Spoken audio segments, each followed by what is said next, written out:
8 व्हिडिओजमध्ये 12वी इंग्लिशचा पेपर पूर्ण पासचा हा तिसरा व्हिडिओमध्ये तुमच्यापैकी प्रत्येकांचं स्वागत आहे. आजच्या व्हिडिओमध्ये आपल्याला 12वी इंग्लिशचा रायटिंग स्किलचा आणखी एक महत्त्वाचा टॉपिक डिस्कस करायचा आहे, ज्याचं नाव आहे इंटरव्ह्यू क्वेश्चन्स. वर्षभर जरी कॉलेजला गेला नसाल, इंग्लिशचा आत्तापर्यंत अभ्यास झाला नसेल, तरी हा बेसिक क्वेश्चन्स तुम्ही एक्झाममध्ये सॉल्व्ह करून 4 पैकी 4 किंवा 4 पैकी 3 मार्क इझिली स्कोअर करू शकता. मागच्या 4 वर्षाचे जर क्वेश्चन पेपर जर आपण बघितले तर त्याच्यामध्ये तुम्हाला विचारण्यात आलं होतं की बाबा ह्या 4 कॅन्डिडेट्सला इंटरव्ह्यू घ्या आणि यांना प्रश्न विचारा. बघा 2022चं बघायला गेलं तर MPSC टॉपरला प्रश्न विचारा म्हणून सांगितले होते.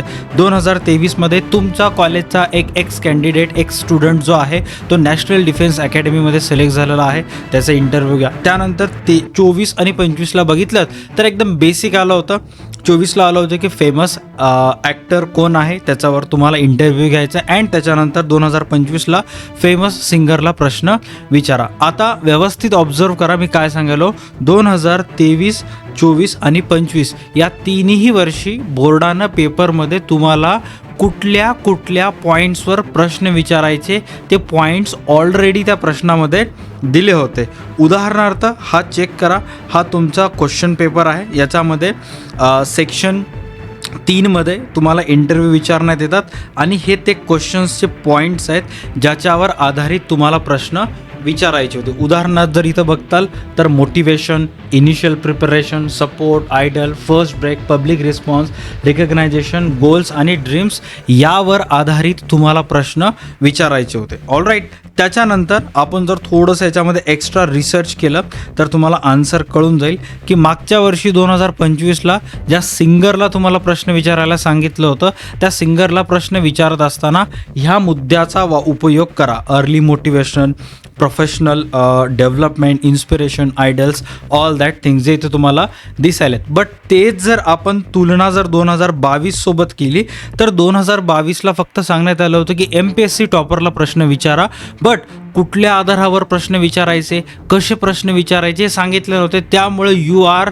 Free to ask any kind of questions but that questions must be relatable. Alright. तुम्ही MPSC टॉपरला प्रश्न विचारत आहात तर तुमचा आवडता खाद्यपदार्थ कोणता, what is your favourite food, which is your favourite colour, असं नाही, झिंगरे क्वेश्चन्स नाही, रिलेटेबल क्वेश्चन्स. ऑलराईट. 2022चा.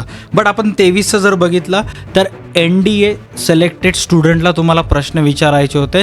त्याच्यामध्ये जे क्वेश्चन्सचे पॉईंट्स होते, his decision, his idol, support, training, difficulties यावर आधारित प्रश्न विचारायचे तुम्हाला होते. आता महाराष्ट्र बोर्ड अगोदर पेपर एकदम चांगल्या पद्धतीनं काढत होतं, तयार करत होतं. म्हणजे ॲक्च्युअल लाईफमध्ये जे आता चालू आहे भारतामध्ये, ऑल ओव्हर द वर्ल्डमध्ये, त्याच्यावर आधारित क्वेश्चन्स येत होते. उदाहरणार्थ माझी 12वी 2012मध्ये झाली आणि 2011-12 या एज्युकेशन इयरमध्ये असताना अमेरिकेचे ॲपल कंपनीचे CEO जे होते, मालक जे होते, स्टीव्ह जॉब्स यांचा मृत्यू झाला होता.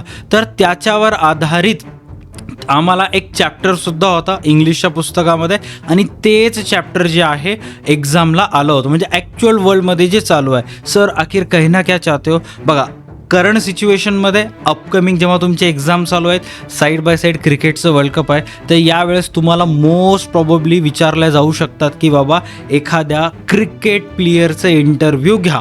मग अशा वेळेस तुम्हाला रेडी राहायचं आहे. त्याचबरोबर मागच्या काही दिवसाखाली महाराष्ट्रातल्या एका प्रसिद्ध पॉलिटिशियन्सचा दुर्दैवी मृत्यू झाला, तर तुम्हाला असं सुद्धा एक्झाममध्ये विचारलं जाऊ शकतं की take a interview of your politician, favourite politicians किंवा कुठल्याही एका पॉलिटिशियन्सचा तुम्हाला इंटरव्ह्यू घ्यायचा आहे. हे 2 व्यवस्थित लक्षात ठेवायचे. त्याच्यानंतर मागच्याच वर्षी म्हणजे जेव्हा तुमची 12वी चालू होती, भारताचे जे 2 प्लेयर्स आहेत, डोम्माराजू गुकेश आणि प्रज्ञानंदा, ह्या दोघांनीही वर्ल्ड चेस चॅम्पियनशिपमध्ये फर्स्ट रँक घेतले होते. त्यामुळं त्यांच्यावर फेवरेट चेस प्लेयरवर येऊ शकतं किंवा त्या चेस प्लेयरवर एक अनसीन पॅसेजसुद्धा येऊ शकतं. पॉलिटिशियनचे जे डिमाईज झालेलं आहे त्याच्यावर सुद्धा तुम्हाला एक अनसीन पॅसेज येऊ शकतं. रेडी राहायचं आहे. त्याचे पॅसेज कशा पद्धतीने येईल काय नाही, ज्यावेळेस आपण तो अनसीन पॅसेजचा टॉपिक घेऊ त्यावेळेस डिस्कस करू. बट तुम्हाला जस्ट मी अर्ली अगोदरच सांगायलो की बाबा इंटरव्ह्यू क्वेश्चन्स त्याच्यावर सुद्धा येऊ शकतात. आता आजच्या व्हिडिओमध्ये आपल्याला प्रॉपर डिस्कस करायचं आहे की एक्झाममध्ये इंटरव्ह्यू क्वेश्चन्स कशा पद्धतीने लिहिण्यात येतं. तुम्ही 2 दिवसाखालचा जर जुना व्हिडिओ बघितला असाल, इंग्लिशचं प्रश्नपत्रिका सॉल्व करत असताना आन्सर शीट कशा पद्धतीने तयार करायची, त्याच्यामध्ये ऑलरेडी आपण हा फॉर्मॅट बघितला होता, ज्याच्यामध्ये स्टुडंट्सला जे आहे 4 पैकी इंटरव्ह्यू क्वेश्चन्सच्या 4 पैकी 3.5 मार्क पडले होते. तर त्यांनी एक्झाममध्ये फॉर्मॅट काही अशा पद्धतीने लिहिला होता, म्हणजे ज्याचंही इंटरव्ह्यू घ्यायलेत त्याचं नाव सर्वात पहिला इथं वर लिहायचं आहे. ऑलराईट, मी तुम्हाला शो करतो. ज्याही व्यक्तीचं तुम्ही इंटरव्ह्यू घ्यायलात त्याचं सर्वात पहिलं नाव, नेम ऑफ द इंटरव्ह्यूवी म्हणून तुम्हाला असं या ठिकाणी लिहायचं आहे, आणि ज्या व्यक्तीचं इंटरव्ह्यू घ्यायलात त्याचं नाव इथं लिहायचं आहे. त्याच्यानंतर आहे फील्ड अँड रेप्युटेशन, की तो स्पोर्ट्स पर्सन आहे, पॉलिटिशियन आहे का म्युझिशियन आहे, कोण आहे एक्झॅक्ट तिथं लिहायचं आहे. आणि ह्या फील्ड किंवा रेप्युटेशन तुम्हाला ऑलरेडी क्वेश्चनमध्ये दिलेलं असतं. डेट, व्हेन्यू, टाईम, ज्या पण ठिकाणी तुमचं इंटरव्ह्यू आहे त्या ठिकाणाची तारीख, वेळ व्यवस्थित लिहून टाकायचं. जसं की ज्या दिवशी तुमचं पेपर आहे त्या दिवशीची तारीख लिहून टाकायची, व्हेन्यू तुमच्या कॉलेजचं नाव लिहून टाकायचं, टाईम जे आहे ते मोस्ट प्रॉबेबली दुपारी 1 ते संध्याकाळी 6 पर्यंतचा टाईम तुम्ही तिथं टाकू शकता. Duration of interview 45 minutes. Sir आता हे field, reputation, date, venue, time, duration, interview ह्याची जर स्पेलिंग मला येत नसेल तर तुम्हाला क्वेश्चन पेपरमध्ये सरळ सरळ बघायचं, तिथं field, reputation, date, venue, time, duration of interview हे सर्व स्पेलिंग्स तुम्हाला क्वेश्चन पेपरमध्ये तिथं असतात. ताण घ्यायचं नाही. त्याच्यानंतर फॉर्मॅट्स ड्रॉ करत असताना व्यवस्थित चेक करा, हे काही अशा पद्धतीने तयार करायचं असतात. अँड त्याच्यानंतर तुम्हाला क्वेश्चन्स लिहिल्यानंतर सर्वात पहिलं क्वेश्चन्स तुम्हाला विचारायचं आहे मोटिवेशनवर. तर मोटिवेशनवर काही क्वेश्चन्स जे असतात ते तुम्हाला पॉईंट्स जे आहेत की कुठल्या पॉईंटवर विचारायचं आहे ते प्रत्येक पॉईंट तुम्हाला इथं देण्यात येतात. जर देण्यात आलं नाही तर तुम्ही तुमच्या मनावर कुठलेही पॉईंट्स विचारू शकता. सरळ सरळ हे पॉईंट्स पाठच करून टाकायचे. हे मोस्ट कॉमन पॉईंट्स आहेत, हे प्रत्येकामध्ये येत असतात. ऑलराईट, आणि कसं पाठ करायचं काय नाही मी तुम्हाला सांगेन, शॉर्ट टेक्निक. त्याच्यानंतर एक्झॅक्ट कसं लिहायचं कळालं. हे मागच्या वर्षीचं पेपर बघा, विद्यार्थिनींनी काही अशा पद्धतीनं लिहिलेलं आहे. सर्वात पहिलं होतं मोटिवेशन, तर तिने लिहिलेलं आहे who is your motivation. Initial preparation, what initial preparation you had done. सुरुवातीच्या काळात, early stage of your career, what kind of initial preparation you do. अशा पद्धतीने ते लिहिलेले आहेत. अशा पद्धतीने तुम्हाला लिहायचं असतात. राईट, आणि अशा व्यवस्थित पद्धतीने मांडणी केल्यानंतर 4 पैकी 3.5 मार्क मिळालेले आहेत. तुम्हाला सुद्धा मिळतात, डोंट वरी. एक वेळेस फिल्म रिव्ह्यूमध्ये कदाचित मिळणार नाहीत, बट इंटरव्ह्यूमध्ये 4 मार्क मिळतात. ओके, आता मी काय सांगालो ते व्यवस्थित लक्षात घ्या की सर तुम्हाला काय वाटते 2026 बोर्डामध्ये टॉप 5 प्रेडिक्शन्स कोणत्या आहेत. म्हणजे जसं 2022मध्ये MPSC टॉपर आलं होतं, 23मध्ये NDAमध्ये सिलेक्ट झालेल्या स्टुडंटचे इंटरव्ह्यू घ्या म्हणून आलं होतं, 24मध्ये फेवरेट ॲक्टर, 25मध्ये सिंगर आलं होतं, तसं 26मध्ये तुमचे काही प्रिडिक्शन्स आहेत का की कुठलं येऊ शकतं. डेफिनेटली प्रिडिक्शन्स आहेत. सर्वात पहिले मी काय सांगितलं होतं, वर्ल्ड कप येणार आहे, तर favourite sports person, cricketer, Olympic player कुठलंही येऊ शकतात. त्याच्यानंतर सक्सेसफुल एंटरप्रेन्युअर किंवा स्टार्टअप फाउंडरवर सुद्धा येऊ शकतं. ऑलराईट, त्याच्यानंतर रिनोन्ड सायंटिस्ट किंवा इस्रो सायंटिस्ट. त्याच्यानंतर आहे सोशल वर्कर किंवा इन्व्हायरमेंटल ॲक्टिव्हिस्ट, याच्यावर सुद्धा येऊ शकतात. अँड त्याच्यानंतर आहे फेमस डॉक्टर, कोविड वॉरियर.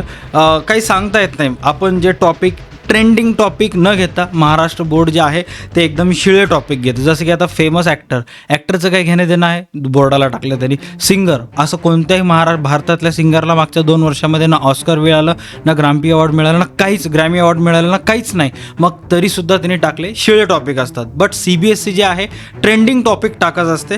त्याच्यामुळं आता पॉलिटिशियनचं महाराष्ट्रातलं एका डिमाईज झालेलं आहे, तर कदाचित त्यांनी पेपरला टाकू शकतात की तुमच्या फेवरेट पॉलिटिशियन्स प्रश्न विचारा. ज्यांनी 100 रुपीजचा नोट्स एक्सपर्ट कोर्स परचेस केलेला आहे, 21 रुपयेमध्ये डिस्काउंट प्राईजमध्ये मिळाला असेल, किंवा CPLच्या वेळेस तुम्हाला तो कोर्स फ्रीमध्ये मिळाला असेल, त्याच्यामध्ये तुम्हाला पॉलिटिशियन्सला कोणते प्रश्न विचारायचे आहेत ऑलरेडी टाकण्यात आलेले आहेत. आता मी काय सांगायलो नीट लक्षात घ्या. जे पॉईंट्स मी तुम्हाला सांगण्यात आलं होतं की मोटिवेशन, इन्स्पिरेशनवर आलं तर कसे प्रश्न विचारायचे, नीट लक्ष द्या. हे ते 15 universal questions, interview WH type questions आहेत, जे की क्रिकेटर येऊ दे, ॲक्टर येऊ दे, पॉलिटिशियन येऊ दे, कुठलाही कोणीही व्यक्ती येऊ दे. All right. तुम्ही हे क्वेश्चन्स त्याला विचारू शकता. राईट सर, AI सायंटिस्टला पण आलं तर विचारू शकता का? येस, विचारू शकता. एका पॉलिटिशियनला पण विचारण्यात आलं तरी त्याला तुम्ही लिहू शकता का? येस, डेफिनेटली लिहू शकता. आता बघा, क्वेश्चन पेपर्समध्ये तुम्हाला इथं मोटिवेशन आलं तर मोटिवेशनवर आधारित मी इथं तुम्हाला एक क्वेश्चन देत आहे, जे की आहे what inspire you to choose this field. आता बघा, कुठलीही फील्ड असू दे, तो समोरचा व्यक्ती तो फील्डमध्ये आला तर त्याला त्या फील्डमध्ये येण्यामागे काय मोटिवेट केलं, काय इन्स्पायर केलं, त्यामुळं हा प्रश्न युनिव्हर्सल आहे, तुम्ही कोणालाही विचारू शकता. All right. त्याच्यानंतर how did your journey begin in this profession. कुठलाही कलाकार असू दे, तो त्या क्षेत्रामध्ये जर्नीमध्ये एंटर करत असताना कशा पद्धतीने त्याचा प्रवास सुरू झाला, काय नाही. प्रत्येक एक राजनीतिक असतोय किंवा राजकीय नेता असू दे, त्याचीसुद्धा एक कारकीर्द असते. एक क्रिकेटर असू दे, त्याचीसुद्धा कारकीर्द असते. तर कशा पद्धतीने त्यांची जर्नी सुरू झाली ते तुम्हाला त्याच्यामध्ये लिहायचं आहे. All right. त्याच्यानंतर प्रिपरेशन, सपोर्ट, आयडल, इन्फ्लुएन्स, अशा प्रत्येक पॉईंट्सवर जवळपास प्रत्येक ह्याच्यावर एक असे 15 युनिव्हर्सल देण्यात आलेले आहेत. सर, एक्झाममध्ये आम्हाला किती विचारायचे असतात? या 15पैकी कुठलेही 7 ते 8 प्रश्न तुम्हाला तिथं लिहायचे असतात. समटाईम्स त्यांनी 8 ते 10 म्हणतात, बट मिनिमम 8 पाठ करून टाकायचं. पाठ करा म्हणजेच काय, लगेच बेसिक. आता एवढं तुम्ही पॉडकास्ट बघत असता, एवढे तुम्ही पॉडकास्टचे क्लिप्स इंस्टाग्रामवर बघत असता, तर पॉडकास्टमध्ये काय, एक पॉडकास्ट घेणारा व्यक्ती समोरच्या गेस्टला प्रश्नच विचारत असते. ऑल राईट सर, हेच ते बेसिक प्रश्न आहे जे तुम्हाला विचारायचे आहेत. All right. त्याच्यानंतर आणखी काही 15 युनिव्हर्सल क्वेश्चन्स मी तुम्हाला ह्याच्यासोबत द्यायलो, जेणेकरून तुम्हाला पाठांतर करायला सोपं जाईल. राईट. आणि हे ते 15च्या 15 युनिव्हर्सल क्वेश्चन्स आहेत, व्यवस्थित पाठांतर करून घ्यायचं आहे. हा आपला तिसरा व्हिडिओ आहे.